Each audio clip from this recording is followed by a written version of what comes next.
Hi everyone. This particular video is going to tell you because somebody has actually told that how do you get the frequency distribution from the raw data. So I'm going to use in Excel a very simple pivot table tool and create a kind of continuous frequency distribution out of this data. So you have serial number, that means roll number of the students, or serial number, you can think the marks in mathematics is given out of a particular exam or test. And I want to present this data through a continuous frequency distribution. So I'm going to go to insert, go to pivot table tool here. Important thing is you put your cursor in the table. What I'm trying to tell you is you put your cursor here in the table, then by default once you click on pivot table, it is automatically going to pick the entire data set. You can see the table ranges sheet A1 to B101. So this sheet 1 is this name right at the bottom here, and this is the data range which is selecting. I'm not using any external source. I leave it unchecked. I have enough space on my existing sheet, so I will put my table right here. So I'll select existing worksheet. Let us suppose I want to put my table here. There is no data model which I'm creating, and I click OK.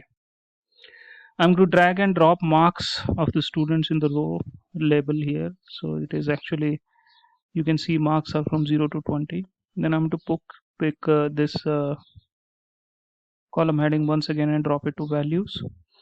Now it is right now showing me the sum of the marks of the students, but I'm interested in count, that means frequency of the students. So I can right click it, summarize values by, and simply can click on count.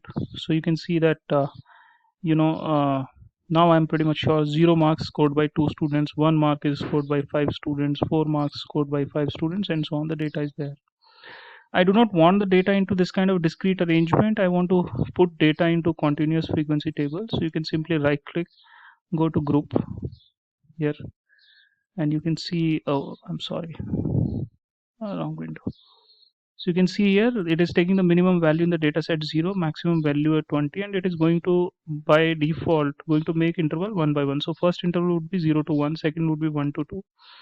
I want to change it. Let us suppose I want to take a gap of 4. So my first interval now would be from 0 to 3, because it is going to count 0 also. So 0, 1, 2, 3. Second would be from 4 to 7, 4, 5, 6, 7, and so on. And I click OK.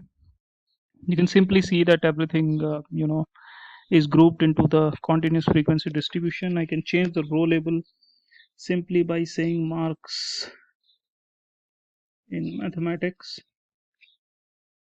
and here I can say number of students or frequency, whatever you want to write it.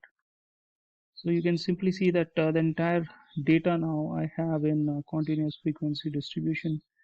You want to go one step further, you want to calculate the percentage also, drag and drop it one more time to the values column, and right click here, so show values as percentage of the column total.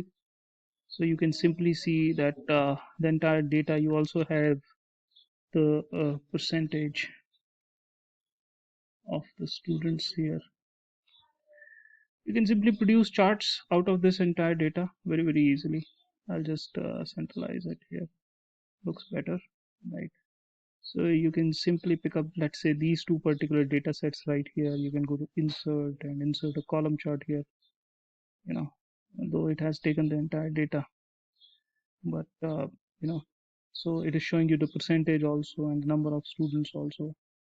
So I'm saying you can produce a chart from here also, this particular data set, and you can simply select if you do not want any particular row or column. So let us suppose I removed 4 and 7, so it is now kind of taking only 80 students in account.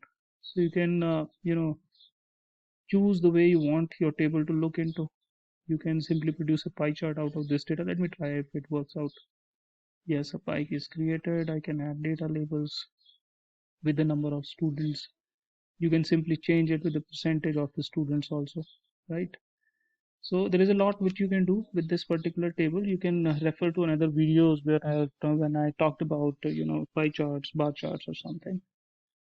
Thanks a lot. This video was completely targeted to create a continuous frequency distribution out of the data. Remember, this is a inclusive type of interval. You can simply crawl to any particular row, and it actually tells you what this particular row actually signifies.